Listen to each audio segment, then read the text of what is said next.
अगर मैं आपसे ये कहूँ कि अगर आप आज से ही 3100 रुपये पर मंथ से इन्वेस्टमेंट करना स्टार्ट कर देते हैं तो आज से ठीक 25 साल बाद आपको रिटर्न में 1 करोड़ रुपए मिलेंगे।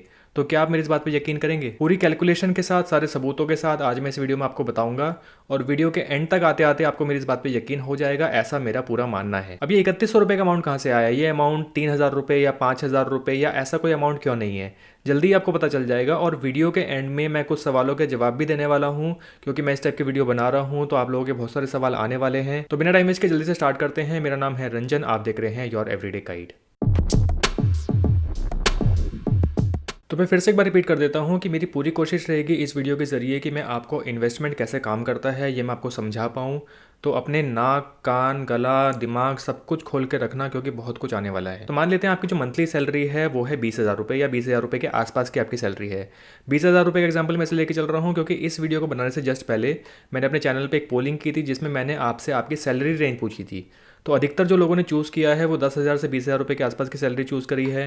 कुछ लोगों की सैलरी 50 से 75,000 रुपये भी है, कुछ लोगों की सैलरी 1 लाख से ऊपर की भी है, जो कि बहुत अच्छी बात है। तो जो अमाउंट मैं इस वीडियो में लेके चलने वाला हूँ आप वो अमाउंट अपने हिसाब से एडजस्ट कर सकते हैं। तो 20,000 रुपये की रेंज में इसलिए भी लेके चल रहा हूँ क्योंकि जो बहुत से लोग हैं जिनकी सैलरी अभी कम है, जिन्होंने अभी करियर की स्टार्टिंग की है, जिनकी अर्निंग्स बहुत ज़्यादा नहीं है, उन लोगों को बिल्कुल भी नेग्लेक्टेड फील ना लगे, उनको ऐसा ना लगे कि वो एक अच्छा इन्वेस्टमेंट नहीं कर सकते या फिर आगे चल के वो अमीर नहीं बन सकते या फिर वो करोड़ रुपए के रिटर्न्स नहीं ले सकते। तो अगर आपकी मंथली सैलरी 20,000 रुपये है तो मैं ये बिल्कुल भी नहीं मान सकता कि आप उन 20,000 रुपये में से 3100 रुपये पर मंथ कहीं पर इन्वेस्ट नहीं कर सकते। 20,000 रुपये पे 3100 रुपये पर मंथ का मतलब है कि मैं आपसे सिर्फ आपकी सैलरी का 15% इन्वेस्ट करने के लिए कह रहा हूँ। तो आपकी सैलरी कितनी भी है, अगर आप उस सैलरी का 15% भी अगर कहीं पे इन्वेस्ट नहीं कर सकते तो मतलब ये बहुत चिंता वाली बात है, आपको इस बारे में जरूर सोचना चाहिए। तो मान लेते हैं कि आपने ये जो 3100 रुपये हैं ये म्यूचुअल फंड में इन्वेस्ट किए हैं, यानी कि आपने म्यूचुअल फंड की SIP बनवाई है। SIP मतलब सिस्टमैटिक इन्वेस्टमेंट प्लान। तो आपके पर मंथ 3100 रुपये म्यूचुअल फंड्स के इन्वेस्टमेंट में कट रहे हैं। तो मान लेते हैं कि इन म्यूचुअल फंड से आपको कम से कम, या मैं नॉर्मल भाषा में बोलूँ तो मरे से मरा, आपको 10% के एनुअल रिटर्न्स मिलते हैं। म्यूचुअल फंड्स की लाइन में जो 10% के रिटर्न होते हैं इनको बिलो एवरेज रिटर्न्स बोला जाता है। नॉर्मली आपको म्यूचुअल फंड से 12 से 14% के आसपास रिटर्न्स मिल जाते हैं। अगर मैं अपने एग्जांपल लेके चलूँ तो मैं पिछले 4 साल से 2 म्यूचुअल फंड्स में अलग अलग SIP के थ्रू इन्वेस्टमेंट कर रहा हूँ और इन 2 म्यूचुअल फंड में मुझे पिछले 4 साल में 42% से 18% के रिटर्न्स मिल रहे हैं। ये कौन से म्यूचुअल फंड्स हैं इनसे फर्क नहीं पड़ता, आप किसी भी अच्छे म्यूचुअल फंड में इन्वेस्टमेंट्स कर सकते हैं। तो अगर आप अपना न्यू ईयर रेजोल्यूशन लेते हैं और 31 दिसंबर की रात को डिसाइड करते हैं कि 2022 की जनवरी से आप इन्वेस्टमेंट करना स्टार्ट कर देंगे, तो आइए कुछ कैलकुलेशन के साथ बता देता हूँ कि आप 10% के रिटर्न के साथ 25 साल में कैसे 1 करोड़ रुपए तक पहुंच पाएंगे। तो ये जो कैलकुलेशन मैं आप लोगों के सामने करने वाला हूं, इन कैलकुलेशंस को बहुत ध्यान से देखना। इन कैलकुलेशंस को आप किसी भी इन्वेस्टमेंट पे अप्लाई कर सकते हैं और अगर ये कैलकुलेशन आपने अपने किसी दोस्त या रिश्तेदार के सामने करके दिखा दी तो मतलब वो आपके पैर पकड़ लेगा कि आपको ये इतनी सारी कैलकुलेशंस करनी कैसे आई। तो ध्यान से स्क्रीन की तरफ देखना और यहाँ पर वीडियो को स्किप मत करना। तो जैसे कि आप मेरी स्क्रीन पर देख पा रहे हो, मैंने यहाँ पे 4 कॉलम लिए हुए हैं, जिसमें से जो पहला कॉलम है वो है ईयर का, यानी कि आप किस साल में इन्वेस्टमेंट कर रहे हैं। तो आप यहाँ पे जो इन्वेस्टमेंट स्टार्ट कर रहे हैं वो 2022 से स्टार्ट कर रहे हैं। अगला कॉलम है मंथली इन्वेस्टमेंट का, यानी कि आप मंथली कितनी इन्वेस्टमेंट कर रहे हैं। तो यहाँ पर जैसे मैंने आपको बताया कि आप यहाँ पे जो इन्वेस्टमेंट लेके चल रहे हैं वो हम लेके चल रहे हैं 3100 रुपये की। तो मैं इस कॉलम को थोड़ा सा फॉर्मेट कर लेता हूँ। मैं कॉलम को बना देता हूँ कि ये है हमारा करेंसी का कॉलम और जो लास्ट के जीरोज हैं मैं इनको यहाँ से हटा देता हूँ। तो ये जीरो मैंने हटा दी हैं। तो हम स्टार्ट कर रहे हैं 3100 रुपये पर मंथ के इन्वेस्टमेंट से। तो अगर आप 3100 रुपये पर मंथ की इन्वेस्टमेंट कर रहे हैं, यानी कि आप ईयरली कितनी इन्वेस्टमेंट कर लेते हैं ये भी देख लेते हैं। तो मैं यहाँ पे लिखता हूँ इक्वल टू, और मैं यहाँ पे लिखता हूँ B2 इंटू 12 एंटर। तो ये आप कर रहे हैं 37,200 रुपये की इन्वेस्टमेंट ईयरली। और जैसे कि मान के चल रहे थे कि आपको जो म्यूचुअल फंड से रिटर्न मिल रहे हैं, मिनिमम रिटर्न्स आपको मिल रहे हैं 10% के, यानी कि आपके इन्वेस्टमेंट रिटर्न इस साल के लिए कितने हो जाते हैं, ये रिटर्न हो जाते हैं आपके C2 इंटू 1.1।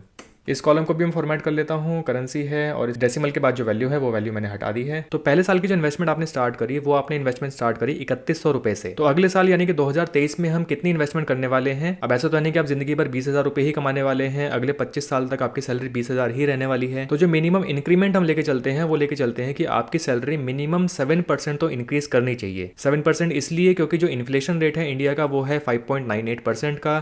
तो अगर आपकी सैलरी 6% या 7% भी इंक्रीज नहीं करेगी तो यानी कि आपकी सैलरी जो है वो नेगेटिव में चलती रहेगी। तो अगर आपकी सैलरी 6% या उससे नीचे रहती है तो जो महंगाई है उसके हिसाब से यानी कि आपकी सैलरी जो है वो नहीं बढ़ रही है। तो हम यहाँ पर लेके चलेंगे कि आपकी मिनिमम सैलरी जो है वो 7% इंक्रीज करेगी। तो आपकी सैलरी 7% इंक्रीज कर रही है, यानी कि 20,000 रुपये अगर हम 7% का हिसाब लेके चलें तो आपके 1,400 रुपये सैलरी में बढ़ जाते हैं। तो जो पहले साल हमने इन्वेस्टमेंट की थी 3100 रुपये की, अगर आप अगले साल इस इन्वेस्टमेंट को मंथली 10% बढ़ा देते हैं, यानी कि 3100 रुपये में आपको 10% इंक्रीज करके अगर आप इन्वेस्टमेंट करते हैं तो आपकी मंथली इन्वेस्टमेंट अगले साल के लिए हो जाती है कुछ ऐसी। यानी कि अपनी एक्सेल शीट में हम यहाँ पे कैलकुलेशन करेंगे कि आपने किया B2 इंटू 1.1, तो जो आपकी मंथली इन्वेस्टमेंट थी 3100 रुपये पर मंथ की पहले साल के लिए, अगले साल से वो इन्वेस्टमेंट आप बढ़ा लेते हैं, वो बढ़ा लेते हैं 3410 रुपये, यानी कि आपने 310 रुपये की इन्वेस्टमेंट बढ़ा दी है।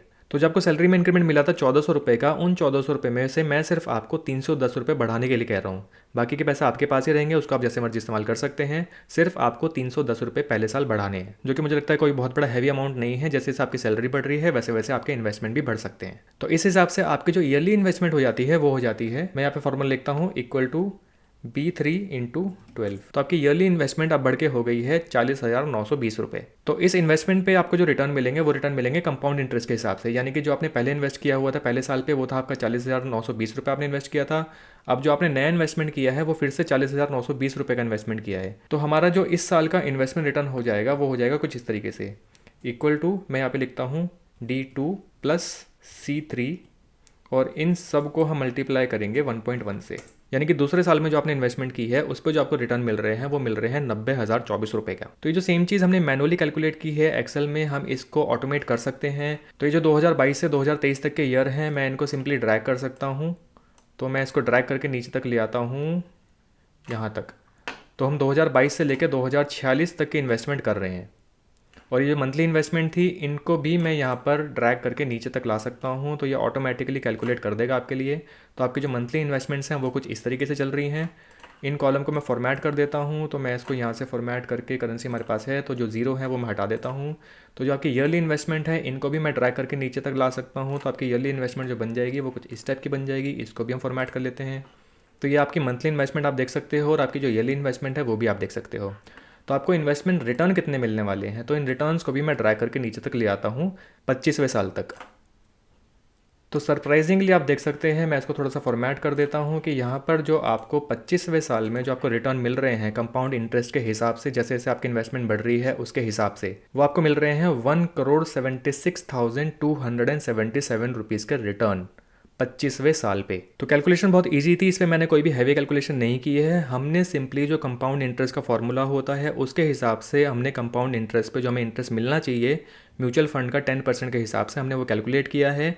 हमने स्टार्टिंग की थी मंथली इन्वेस्टमेंट 3100 रुपये की, जो कि 25वें साल तक आते आते आपकी मंथली इन्वेस्टमेंट 30,534 रुपये हो जाती है, क्योंकि आपकी सैलरी भी उसी हिसाब से बढ़ रही है। तो आप देख रहे हैं कंपाउंड इंटरेस्ट कैसे काम करता है। सिर्फ 10% का जो रिटर्न आपको मिल रहा है, आपने जो मंथली इन्वेस्टमेंट की है उसमें ईयरली सिर्फ 10% की बढ़ोतरी हमने की है। और ये सिर्फ कंपाउंड इंटरेस्ट का कमाल है कि आपको 25वें साल में इतनी सी इन्वेस्टमेंट करके आपको 1 करोड़ रुपए मिल जाते हैं। तो आपने टोटल इन्वेस्टमेंट वैसे कितनी की है हम ये भी देख लेते हैं कि आपने जो टोटल इन्वेस्टमेंट की है सारे ईयर्स के, अगर मैं कैलकुलेशन को जोड़ दूँ तो जो आपकी टोटल इन्वेस्टमेंट हुई है वो 36,58,511 रुपीज़ की इन्वेस्टमेंट हुई है। तो ये 36 लाख रुपये कैसे 25 साल में कंपाउंड इंटरेस्ट के हिसाब से बढ़ के आपको 1 करोड़ रुपए मिलते हैं। और ये जो कैलकुलेशन मैंने आपको करके दिखाई है ये 100% एक्यूरेट कैलकुलेशन नहीं है। मैंने जो यहाँ पे कैलकुलेशन की है ये कैलकुलेशन मैंने ईयरली बेसिस पे की है, ये कैलकुलेशन मैंने मंथली बेसिस पे नहीं की है। तो अगर आपने SIP बनवाई हुई है यानी कि आपने मंथली इन्वेस्टमेंट्स की हुई हैं तो आपको जो रिटर्न्स मिलते हैं वो 10% रिटर्न्स मंथली इन्वेस्टमेंट के हिसाब से मिलते हैं, ना कि ईयरली इन्वेस्टमेंट के हिसाब से। तो आपको जो फाइनल रिटर्न है वो रिटर्न जो मैंने आपको दिखाया है इस रिटर्न से थोड़ा सा बढ़ जाता है। आप चाहें तो अपने म्यूचुअल फंड रिटर्न कैलकुलेट करने के लिए कोई ऑनलाइन कैलकुलेटर भी इस्तेमाल कर सकते हैं जो कि आपको मोस्ट एक्यूरेट वैल्यूज दे देगा। तो आप कितना पैसा बनाना चाहते हैं टोटली आपके हाथ में है। आप जितनी भी इन्वेस्टमेंट आज करते हैं उसका फायदा आपको आने वाले समय में मिलता है। मतलब ये बिल्कुल सिंपल सी बात है, इसमें कोई रॉकेट साइंस नहीं है, इसमें कोई बहुत बड़ी एक्सप्लेन करने वाली बात नहीं है। मतलब कहते हैं ना कि समझदार को इशारा काफी है, तो मतलब ये बात सिर्फ उतनी ही है। तो अगर हम फिर से अपनी एक्सेल शीट की तरफ चलते हैं और यहाँ पर अगर मैं 3100 रुपये को चेंज करके मान लीजिए कर देता हूँ 5,000 रुपये,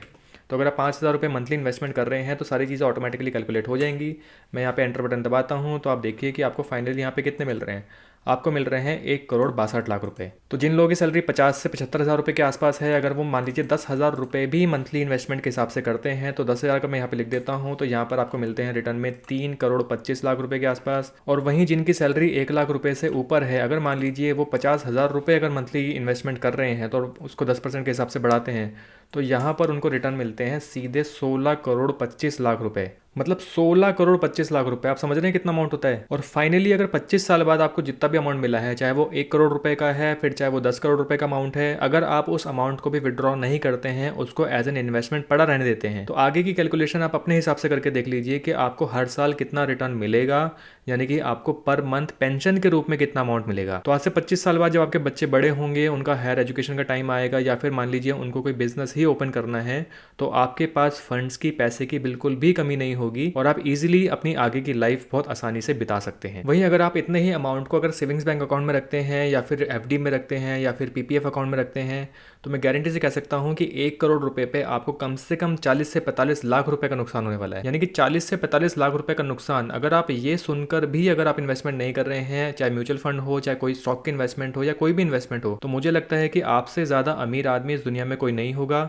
आप अत्यंत अमीर आदमी हैं। हो सकता है मेरे कहने के बाद आप में से बहुत से लोग कमेंट सेक्शन में ये लिखें कि म्यूचुअल फंड्स तो बहुत रिस्की है। वो लिखा हुआ था ना कि mutual funds are subjected to market risk, please read all scheme related documents carefully. तो आप मुझे ये बताइए कि रिस्क किस चीज़ में नहीं है। अगर आप अपने घर से बाइक या कार से भी बाहर निकलते हैं तो वो तो सीधे आपके लाइफ पे रिस्क है, लेकिन आप रिस्क उठाते हैं क्योंकि आपको कहीं से कहीं पहुंचना है। तो बाइक और कार चलाने में तो आपका पैसे से ज्यादा आपकी जान को नुकसान है, लेकिन फिर भी आप बहुत खुशी से चलाते हैं। और कुछ लोग तो इतना खतरा मोल ले लेते हैं कि हेलमेट तक नहीं पहनते। इवन जिस मोबाइल फोन से आप ये वीडियो देख रहे हैं, उस मोबाइल फोन को हाथ में लेने का भी बहुत बड़ा रिस्क है। अभी गूगल पे सर्च करके देखिए कि मोबाइल फोन से कितने साइड इफेक्ट्स होते हैं। आपको लाखों ऐसे पोस्ट मिल जाएंगे, लाखों ऐसे आर्टिकल्स मिल जाएंगे जहां पर ये साफ साफ लिखा हुआ है कि मोबाइल फोन को यूज करने के बहुत बड़े हेल्थ रिस्क हैं।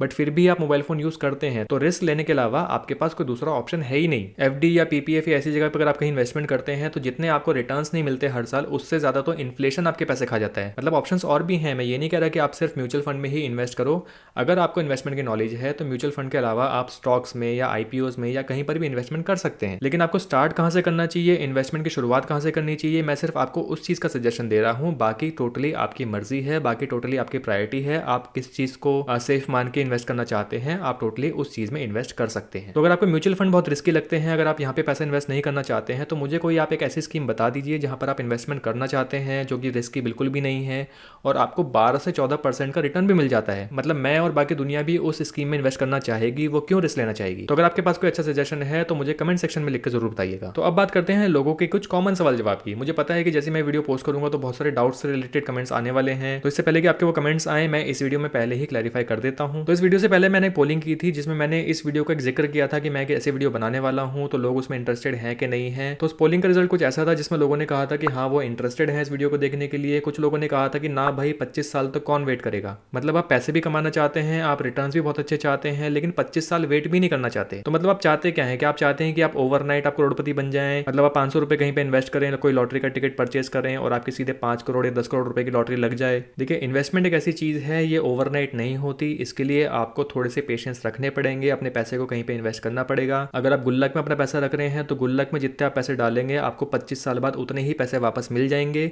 25 साल बाद इन्फ्लेशन के हिसाब से वो पैसे कितने होंगे, उसकी क्या कीमत होगी, ये आप खुद समझ सकते हैं। अगर आप ब्याज पे किसी को पैसा दे रहे हैं, किसी को उधार में दे रहे हैं कि वो 25 साल बाद आपका उधार वापस कर देगा, तो वो उधार भी आपको एज इट इज उतने ही रुपए के रूप में वापस मिलने वाला है। इसमें कोई भी बढ़ोतरी नहीं होगी। तो इन्वेस्टमेंट क्या होता है, इन्वेस्टमेंट कैसे करते हैं, इन्वेस्टमेंट करने के बाद कितने पेशेंस रखने होते हैं, ये आपको आज ही सीखना पड़ेगा। तो ये जो मानसिकता है कि एक साल में आपको 50 लाख रुपए चाहिए या 1 करोड़ रुपए चाहिए, 25 साल तक आप इंतजार नहीं कर सकते, इस मानसिकता को मुझे लगता है कि आपको आज ही छोड़ देना चाहिए और अपने पैसे को सही तरीके से कहीं ना कहीं इन्वेस्ट करने की आपको सोचनी चाहिए। कुछ लोगों का कहना था कि हमसे ना हो पाएगा, सैलरी हमारी बहुत कम है। मानता हूँ आपकी सैलरी ज़्यादा नहीं होगी, 20,000 रुपये नहीं होगी तो 10,000 रुपये होगी। तो अगर आप 3100 रुपये इन्वेस्ट नहीं कर सकते तो आप 1000 रुपये इन्वेस्ट करिए, 1000 रुपये इन्वेस्ट नहीं कर सकते तो 500 रुपये इन्वेस्ट करिए। तो ये जो एक्सेल शीट है, अगर आप यही कैलकुलेशन फॉलो करके अपना अमाउंट वहाँ पे डाल के चेक करते हैं तो आपको पता चल जाएगा कि 25 साल बाद या 30 साल बाद आपको रिटर्न में कितने पैसे मिलने वाले हैं। तो इन्वेस्टमेंट आपसे नहीं हो पाएगा ऐसा पॉसिबल नहीं है। इन्वेस्टमेंट कोई भी कर सकता है, रिक्शे वाला, कचौड़ी बेचने वाला, कोई टीचर, दुकानदार, इंजीनियर, कोई भी इन्वेस्टमेंट कर सकता है। बस फ़र्क ये पड़ जाता है कि आप इन्वेस्टमेंट कितना करते हैं। जो भी करते हैं इन्वेस्टमेंट से आपको फ्यूचर में फ़ायदा ही मिलने वाला है। कुछ लोगों का कहना था पॉसिबल नहीं है, प्रूफ आपके सामने है, ये पॉसिबल है। जो कैलकुलेशंस मैंने आपको करके दिखाई हैं वो कैलकुलेशंस आप देख सकते हैं। तो ये जो ऑप्शंस मैंने रखे थे, ये मैंने ऑप्शन जानबूझ के ऐसे ही रखे थे क्योंकि मुझे पता है कि लोग इस तरीके से सोचते हैं। मैं खुद अगर अपने आप को 8 या 9 साल पहले रख के देख लूँ तो मैं भी कुछ इस तरीके से ही सोचता था कि इन्वेस्टमेंट करके क्या फ़ायदा, बेकार में अपना पैसा मैं कहीं पर क्यों डालूँ जो मुझे 25 साल बाद मिलने वाला है, उस पैसे को मैं आज ही क्यों ना खर्च कर लूँ। मुझे लगता है कि करियर की शुरुआत में वो मेरी बहुत बड़ी गलती गलती थी जो मुझे नहीं करनी चाहिए थी।